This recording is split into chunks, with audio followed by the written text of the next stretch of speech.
सब लोग सोचते हैं the last town hall in clash of clan is the best. That's just a hype. What if I tell you the most powerful town hall in Clash of Clans, the most balanced town hall in Clash of Clans, and the most game-changing town hall in Clash of Clans is not even close to max?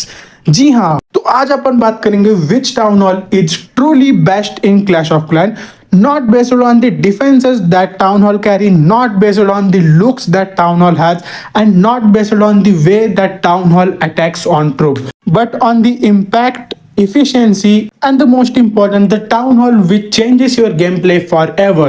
तो चलिए देखते हैं अपन इसे जज कैसे करने वाले हैं. तो कंटेंट जो कि टाउन हॉल में होता है और क्या नए चीजें अनलॉक होते हैं, the time required for town hall to be max, और वो टाउन हॉल आपकी गेम प्ले पर कितना असर करता है, एंड द मोस्ट इंपॉर्टेंट कि वो कितना वैल्यू एंड टाइम लेता है for upgrading to the next level.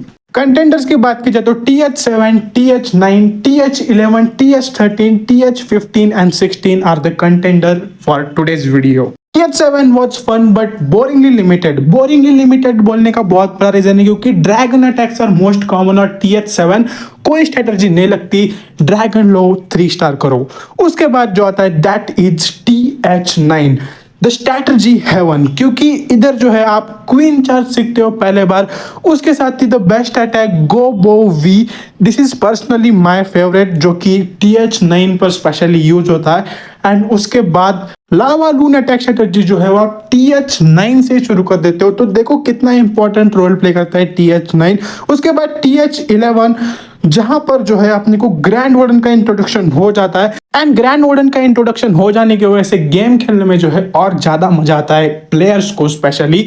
उसके बाद जो है TH13 एक ऐसा टाउन हॉल है जहां पर अपने को स्कैटर शॉट का इंट्रोडक्शन हो जाता है. स्पेशली यहां से जो है चीजें हार्ड होते चल जाती है, but then also this is our contender. TH15 and TH16 are power hunger, जो कि बहुत ही पावरफुल है और स्ट्रैटेजीज दिमाग लगाना पड़ता है आपको वहां से. सो ये सब जो है अपने कंटेंडर से. आपको क्या लगता है who is the best? So according to me that's TH11.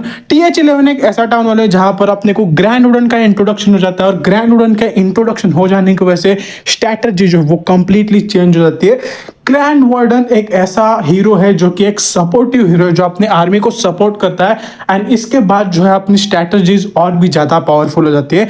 Also addition की बात करें तो eagle artillery the most powerful addition, the most powerful defence का एडिशन जो है वो TH11 पर होता है. So this is also very big reason. उसके बाद farming is easy on TH11, और उसके साथ ही लूट जो है वो अवेलेबल हो जाती है बेस पर इजीली TH11 पर. एंड ऑल्सो द लूट and time for upgradation is affordable.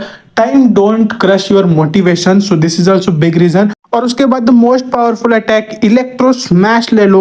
उसके बाद जो है क्वीन चार्ज हाइब्रिड, ये जो है TH11 से ही इंट्रोड्यूस होते हैं.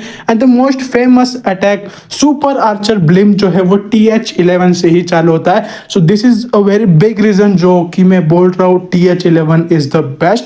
और वैसे ही सुपर ट्रूप का इंट्रोडक्शन हो जाता है, एल्केमिस्ट आपको मिल जाता है, electro dragon, ice golem, invis spell, eagle artillery, tornado trap, बहुत सारी चीजें मिल जाती है जो कि आपका गेमिंग स्टाइल कंप्लीटली चेंज कर देते हैं. So this is why TH11 is the best according to me.